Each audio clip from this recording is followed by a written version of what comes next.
Today we are diving into an interesting chapter of history called How, Where, and When. So, we are learning about why history is just more than the dates that we see. So, imagine history as a giant puzzle. Each piece, each date, each event is like a tiny picture or a tiny part of a larger picture that we are yet to see. For a long time, we have been taught to focus on the bigger picture, on the big pieces like kings, queens, wars, revolutions.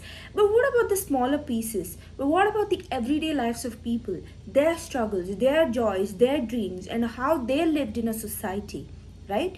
So, we never learned about it.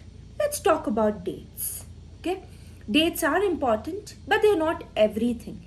It's like saying, how about you have a giant pizza in front of you and think about that as a date that it was made, okay? But what happens when the pizza comes out without toppings, without the crust, or it doesn't even have the cheese in it? So you can see that pizza is it's incomplete.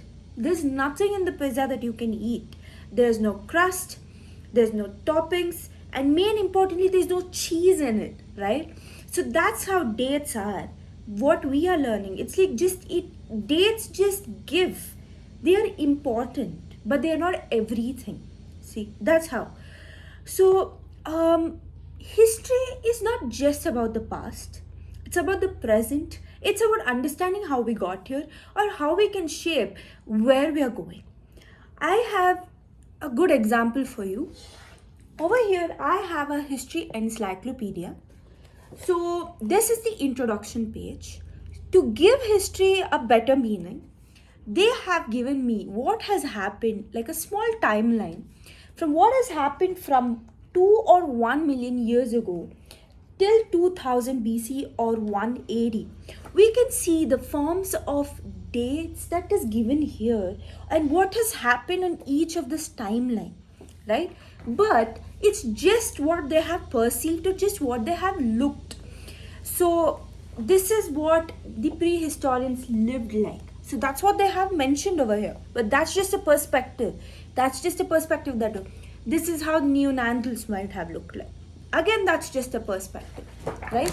So history is not just about the past, it's even about the present. So tomorrow when you wake up, today it becomes past, right? So that's how. It's all about the present. It's about how we slowly understand how we got here or how we can shape where we are going, right? So who writes history?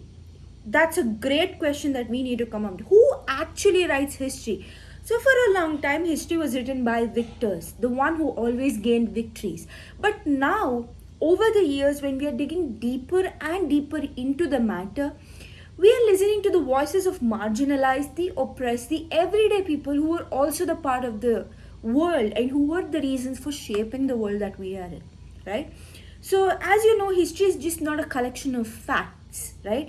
It is a story, it is a narrative. It's always a narrative and always an opinion from one person. It's about asking questions, it's about challenging assumptions, and it's about thinking critically.